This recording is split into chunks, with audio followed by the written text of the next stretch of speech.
Survival is not just about staying alive. It's about finding hope, healing, and strength. This is The Survivor's Voice. I'm your host, Angie Sedore. Before we begin, this episode may contain discussions of trauma, abuse, or other sensitive topics. Listener discretion is advised. We don't recommend listening to this show with young children present, and we encourage you to prioritize your well-being.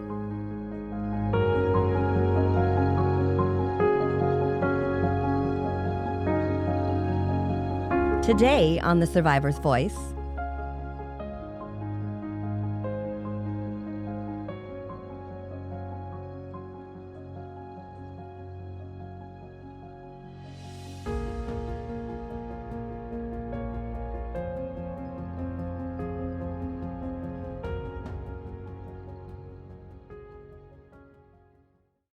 thank you so much for joining us on The Survivor's Voice. We're here today with Kim. She is actually our producer's sister and the wife of Derek that we had on our podcast. So yeah, I literally know nothing about Kimmy. So we're going to dive in and find out what's going on in her life and in her past. So thank you for coming. Yeah, absolutely. So tell me a little bit about kind of your life right now, you know, where you're at currently, and then we'll kind of dig into the past. So I am wife of Derek. We met back in 2015 and we have two little girls. They're 7 and almost 9. I am a licensed massage therapist and I work at Highlands Day Spa in Post Falls. I graduated from massage school in 2023 and so I've been working at Highlands ever since. I'm a Coeur d'Alene, Idaho native. Awesome. We are moving out this summer to Western Washington. Yeah, so really I just work and I'm a mom and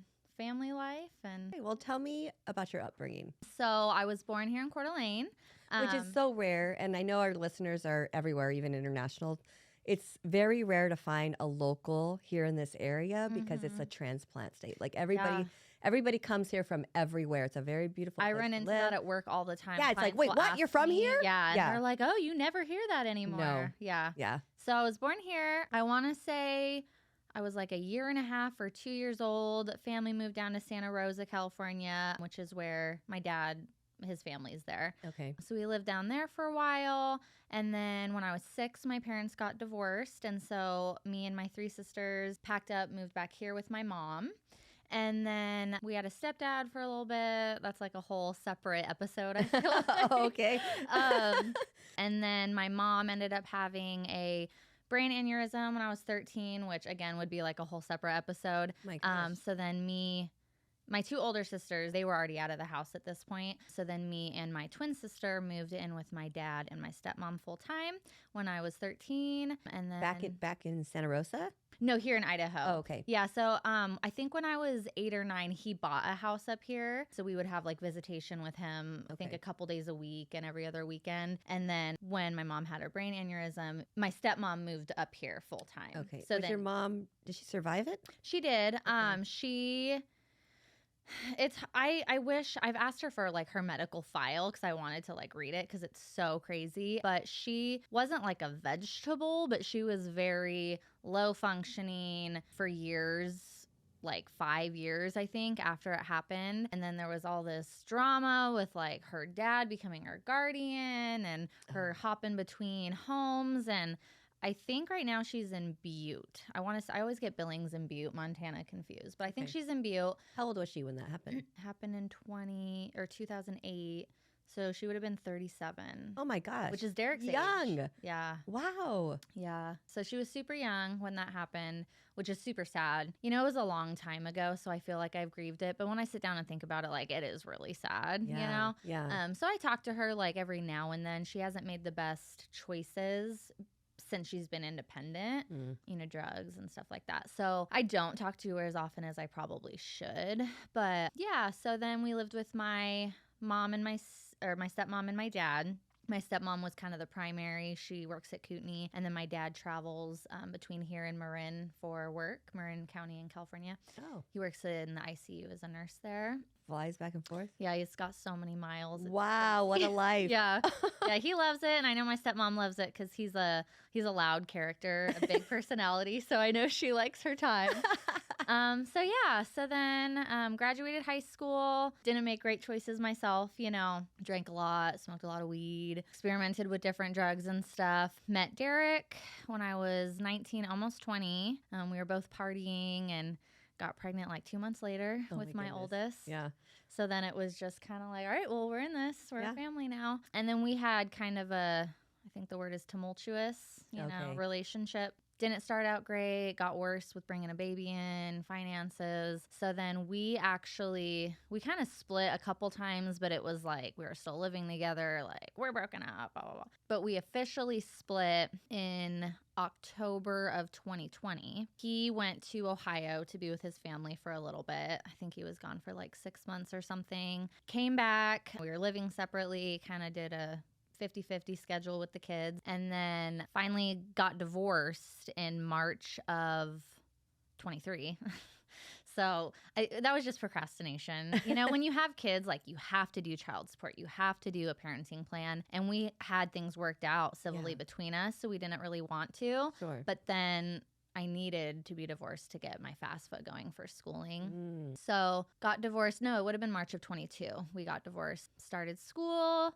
And then just July of this last year, 24, we got back together. So that's nice. Now we're a family again, and it's great. It's going super good. So earlier you said that after high school, you made a lot of bad choices. So let's talk more about that. What is that? What did that look like? When you're young, you party and drink and all those things. I think that I had childhood trauma, which then kind of led me to kind of expand on those bad choices. I started drinking pretty heavily, which it wasn't like crazy. It was kind of standard 18, 19-year-old drinking, but kind of just putting myself past the point of no return, didn't know where to stop type of thing. Yeah. So when I was 18, I was 18. I was working at a call center here in town, and it was kind of known to be the call center that young kids that just needed a paycheck went to go. And I met this guy, and he was 24, and I thought he was going to be my husband, infatuation, deep infatuation. We were drinking downtown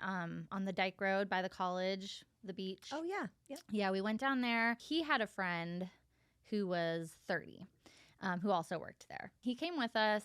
And I dragged my twin sister along just so that the other friend didn't feel like third wheel type thing. So we're all drinking, having a good time. My sister was over it from the moment she got there. She didn't want to be there. Yeah. So I think maybe like a couple hours into hanging out, she's like, I'm out of here. This isn't fun. So the 30-year-old friend walks her back to her car, which was probably like a 10-minute walk from where we were posted. And then me and my guy, we sat there just pretty much guzzling from the bottle. I can't remember what it was, probably rum or something. You know? Yeah. And then I don't even know how much time passed, but 30-year-old friend comes back, and we're all hanging out. And that's the hard part about drinking so much. It's hard to like know exactly what happened. Yeah. It's blurry. It's very blurry. I do remember the three of us walking back to the car, and my guy got dropped off at his home, his apartment. And then I really don't remember anything after that. It's kind of, there's pieces, but essentially next thing I know, my sister's picking me up from the car, and it's like 5 o'clock in the morning. Going backwards, the time that we had gone back to the car and my guy got dropped off, it was probably like 11:30 midnight. Oh my gosh. So a lot of time has passed. Yes. And you're still in the car. I'm still in the car, and he apparently had just been blowing up my sister, like, you need to come get your sister. Like, I don't even know what's going on with her, blah, blah, blah. So they meet at some store parking lot, and she opens up the back seat door, and I am laying on the back seat with my pants off, passed out. And I didn't even know, I'm blacked out. I'm in and out of it. So She like drags me into her car. I ended up sleeping in her car that night. We were couch surfing at the time. Yeah. And I didn't go inside the house. I think I just passed out in the car and she left me there 'cause she was over it. She didn't know what was going on. And next morning, I had lost my phone. So we met 30-year-old guy down at the Dyke Road. He helped me find my phone. Then maybe like a couple days go by and we're at work and there was like a IM type, thing on the computer. And he starts messaging me, calling me like a butt slut. And I'm like, what are you talking about? Like, and I'm very naive, I'm 18 and he's 30. So, there's this like power dynamic, For sure. And he's like calling me a butt slut and telling me like how nice my butt is and like talking about clapping, you know what I mean? And this persisted for probably like 2 weeks or so. My ex-brother-in-law, my sister, her baby dad, essentially. Yeah. He was my boss there. So from what I remember, I think I did end up telling him like, hey, this guy keeps messaging me, whatever. But before the messaging happened, going back to this power dynamic, 30-year-old guy had texted me and said, you left a mess in my car. My baby mom, my girlfriend, is going to be back in town in a day. You need to come help me clean out the car. And I think this goes back to previous trauma from my childhood, just kind of being a people pleaser. Yes, you felt obligated. I did. And I didn't know what had happened, because this was before he started messaging me. Yeah. So then at 18, I go to his car downtown Coeur d'Alene, and I don't even know what I'm cleaning up. I don't know if it's me. I don't know if it's him. But I essentially like cleaned up evidence from the back of his car seat while he stood there and watched me.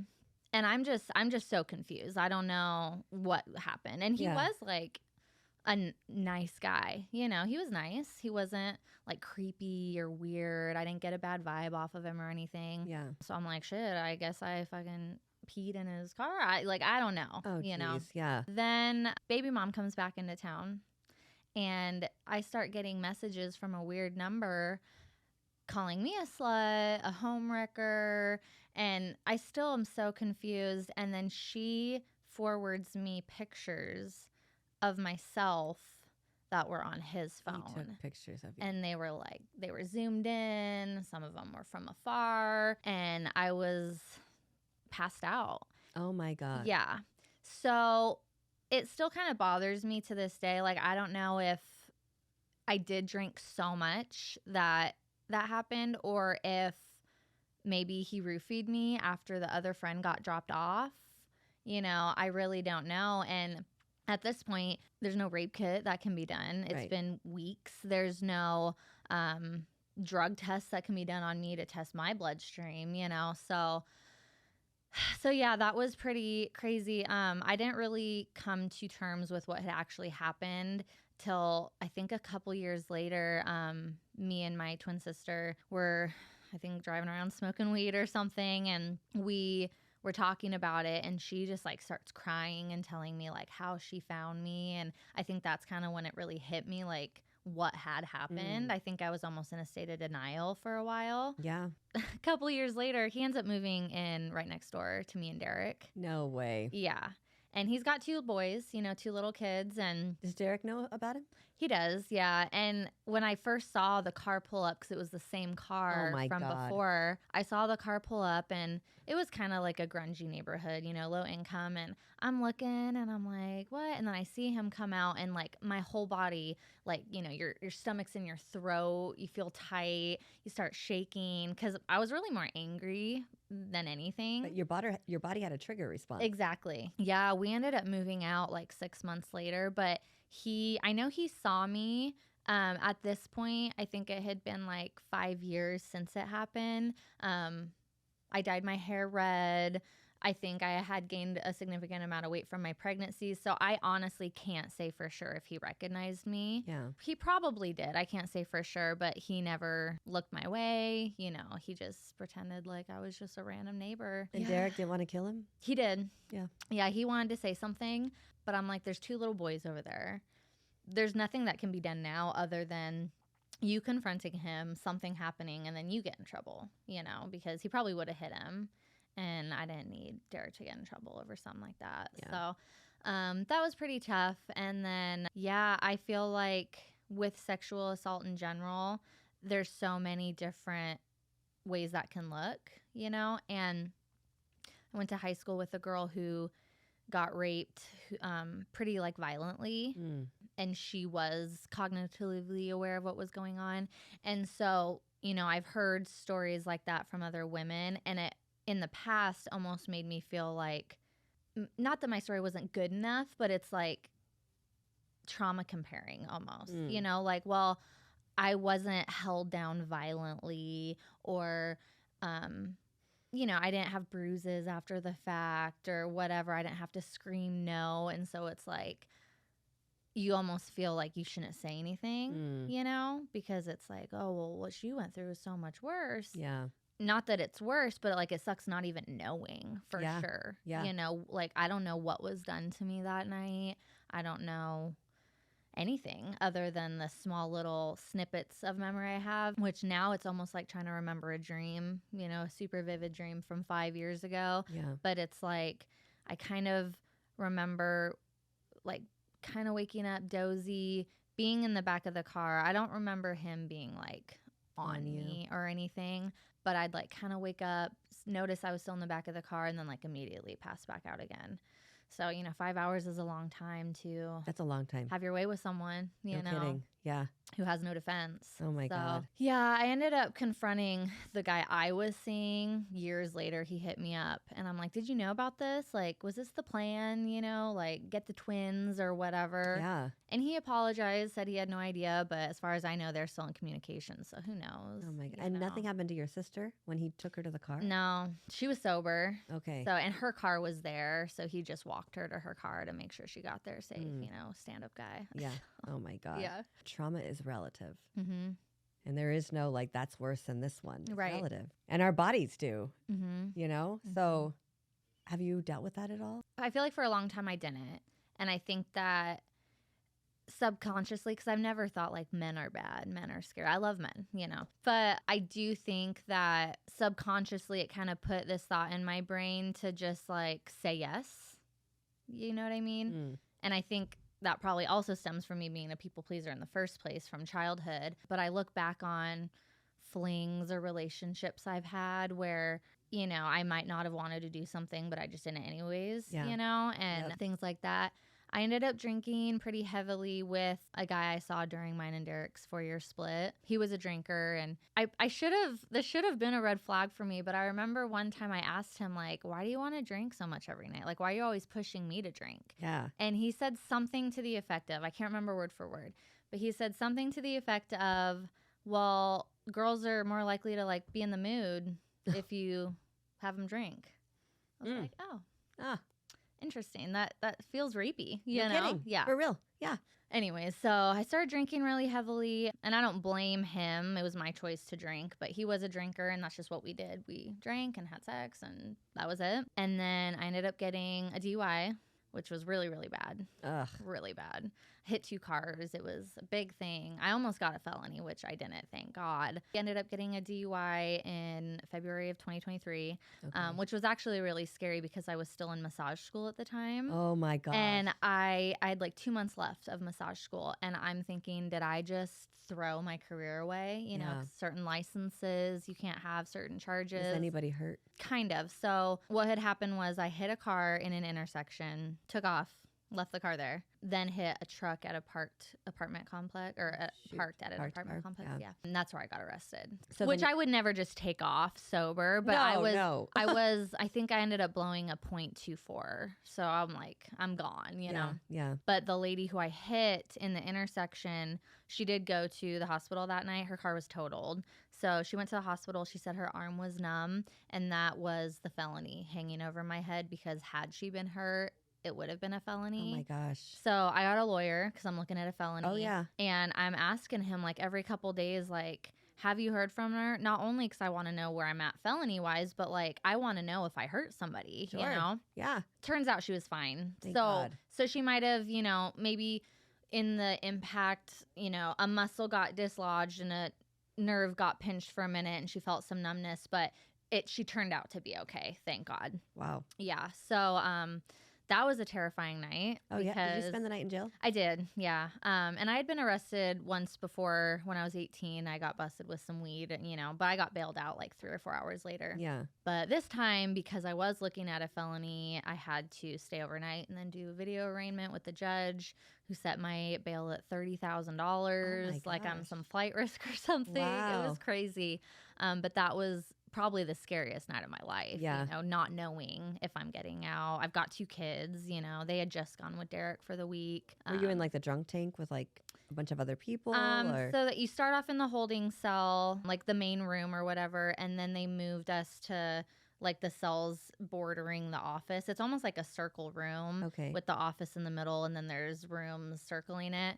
So I was in there with 2 women who, by all appearances, looked like drug addicts. And I'm drunk, and it's not funny, but it's funny now. You see those videos of drunk girls at the bar, like everyone's your best friend. Yeah. Oh, yeah. Were y'all chatty? Yeah. I'm talking to these girls. It's not too late to change your life. Oh my God. Everything's going to be okay.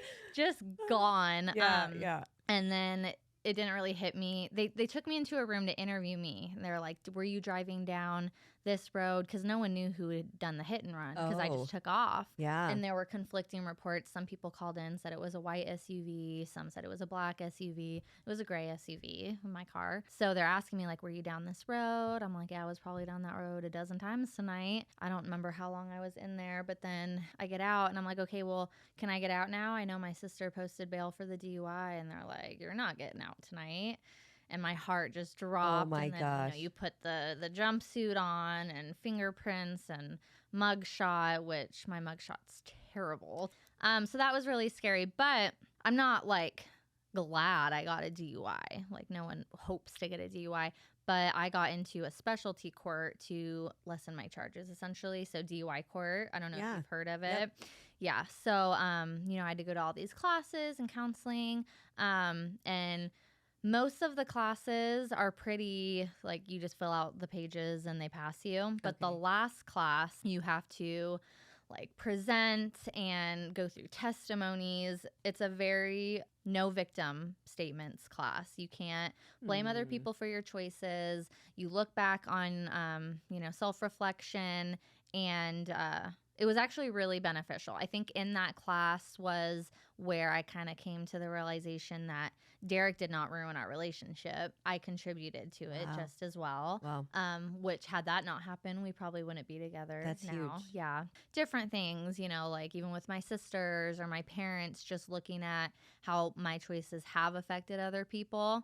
But in one of those presentations we had to do, we had to look back at 5 of the worst times in our life or whatever. And this was towards the end of the class, and I had written down when I was raped. And one of the girls in my class wanted me to share more about that. So I did. And I don't know if this was allowed, because of anonymity or whatever, but she asked me who it was. Oh. And I told her.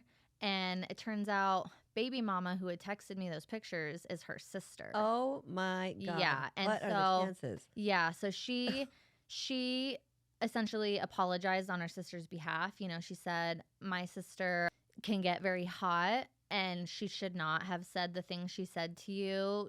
I'm sure she thought you were just sleeping around with him or whatever, but I'm not surprised at all that he did that. He's a scumbag. Really? He's uncle to my nephew, or father to my nephews, but he's a scumbag, and it wouldn't surprise me if he's done it before you and after you. Wow.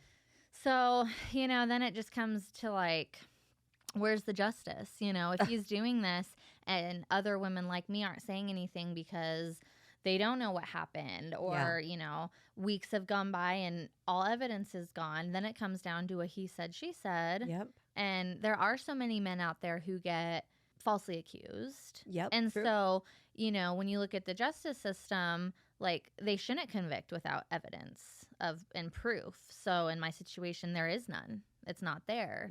So then it's like, where's the balance? Because you don't want innocent men to go to jail, but then it's almost like a loophole. Right. I know. Yeah, well, our system is set up to protect the perpetrator. Right. Right. It's not for the victim. It never has been. Right. And so it's unfortunate. And I'm sorry that you had to go through that. Yeah. I can relate. Mm-hmm. I'm really sorry. I appreciate that. I think that everything you go through in life, I firmly believe everything happens for a reason, good or bad. Yeah. And it's almost like the butterfly effect. Had that not happened, would I start drinking so much? Would I have gotten the DUI? Would I have taken these classes? Yeah. Because and I'm not, that class is amazing. I think everyone should take it. It should be like a high school graduation requirement, or maybe even like just a 30-year-old requirement to continue with your driver's license or something stupid. But like it, because I don't think I have a drinking problem. I think I made a really poor mistake that one day. Yeah.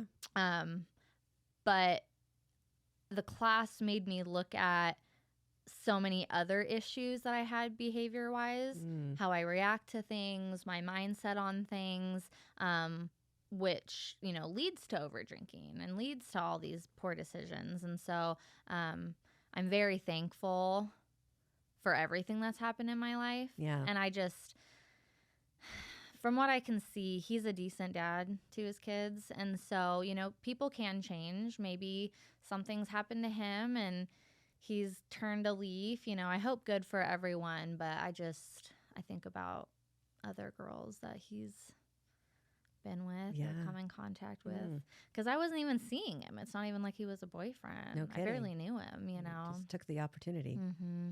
Yeah. Your story, I hope that people, when they listen to this, I just want to say, take what has happened to you, find the good in it, find the growth in it, find the process towards becoming a better person in it and through it, because that's why life is hard. Mm-hmm. And things happen, and they're going to happen to every single one of us. That's just the way it is. Mm-hmm. But those lessons in life are meant to grow us as people. Right. So don't become the victim. Don't become the victim. Right. And don't blame yourself either. I think I did that for a long time. Yeah. Well, if I hadn't been drinking so much, this wouldn't have happened to me. No man has the right to do that. Right. No matter what. Right. I could be blackout drunk, laying in the middle of a parking lot with no clothes on, and no man should touch me. Exactly. Unless they're trying to help me. Agreed. Agreed. Yeah. Yeah. So I think I did that for a long time. And I know it wasn't my fault. He was a pig, Yeah. And he made the wrong choice. Yep. So I think he was just a pig. So there had been a party, like before this happened, there was a party thrown by someone we worked with. And I went, my twin sister went, and those two guys, the guy I was seeing and the 30-year-old went. And my twin, she did not get like super drunk or anything, but she ended up actually hooking up with rapist guy that night. Really? So that's kind of why I was like, was this like a plan to get the twins? He gets Was this carried. before or after? This was before. Yeah. Oh, so he has bragging rights. Right. Which is so gross. And that's something we've come across before, being twins. Oh, I bet. And it's really annoying. It's just it's a freaking fantasy. It is. Yeah. Yeah. But yeah, I think I've grown a lot since then. And I do think that it led me to bad choices, which led me to growth. So I am thankful it happened. Everything that happens makes you who you are. Yeah. So I'd be a completely different person. The butterfly effect, Yeah. So Has Derek noticed a difference in you? He's noticed a difference in me since we got back together. So he was in a relationship while we were split as well. Oh. Yeah. Is that like a point of contention? Or? No. She did not like me at all. And I didn't help that fact because shortly after they got together, I think I was just in my feels, wanting my family, you know, and I texted him something like, oh, I should have hit you up before you met her. Oh, no. And he showed her. Oh, no. So then she didn't like me from the get-go because I'm trying to weasel my, Yeah. But she like really wanted to get married and he did not. I was his third wife. So he always says, he's like Ross from Friends, like, I can't have 3 divorces,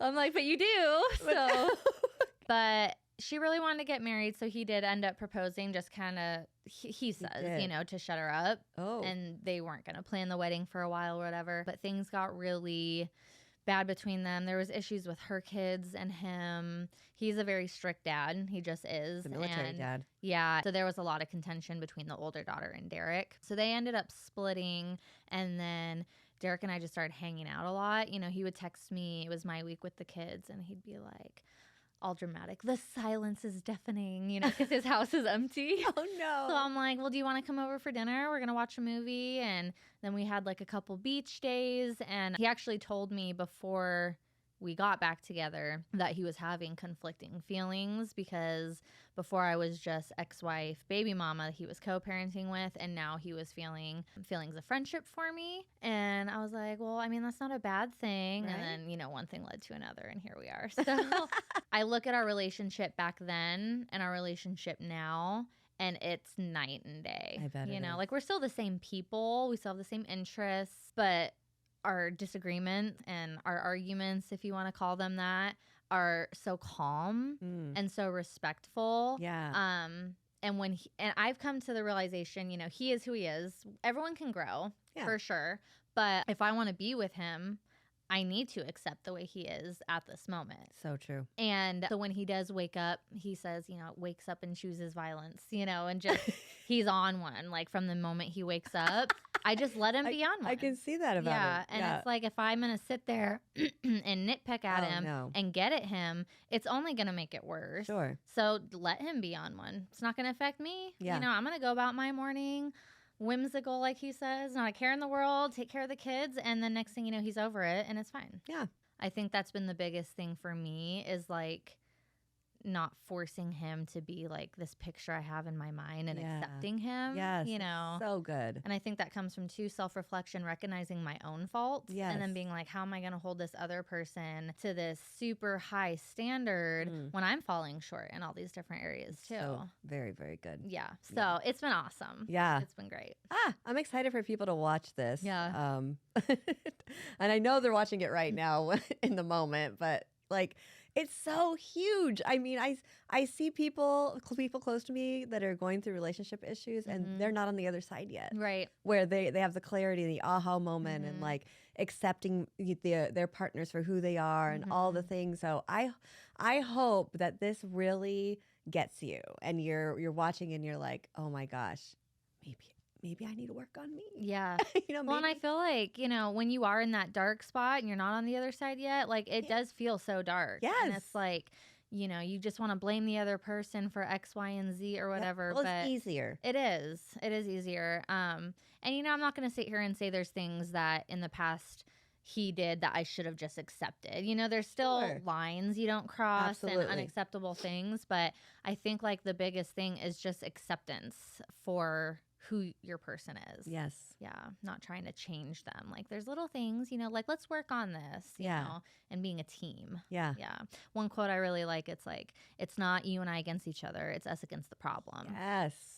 Yeah. I love that. If there is anyone that is watching right now or listening that has gone through something similar, maybe they've been raped, maybe they blacked out and they don't know what happened, or maybe they're dealing with that shame and that guilt. Like, what can you say to them in the moment that would give them hope, that would encourage them? Any sort of advice that you would give? I would say probably main thing, don't blame yourself. It's easy to do. It's not your fault at all. Secondly, I would say talk to someone, anyone about it. Yeah. Because I think internalizing it, leads to those bigger issues and those poor choices down the road. Just talk to someone, get it off your chest, cry. I felt so much better after I talked to my sister years later in the car. I bet. Yeah. Just the acceptance of what happened and moving on from that point. I know that resources out there aren't always the best, and so just find that one trusted friend, your parent, your sister, your coworker, anyone that you can talk to and just talk about it until you're blue in the face if you want, because until you do talk about it, you're not going to move on from it. So that's good. Yeah. Thank you. You're welcome. And thank you for being here today. Of course. Yeah.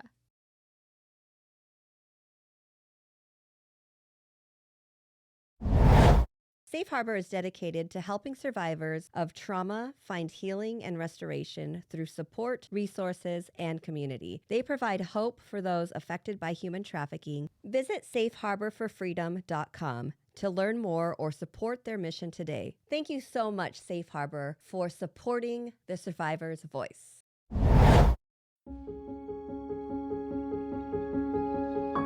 Next week on The Survivor's Voice, I was actually born unresponsive and blue. It took them 7 minutes to revive me. I did things during that 14 days to survive I didn't know that I could do. He ended up strangling me to the point where I was like, I'm gonna die.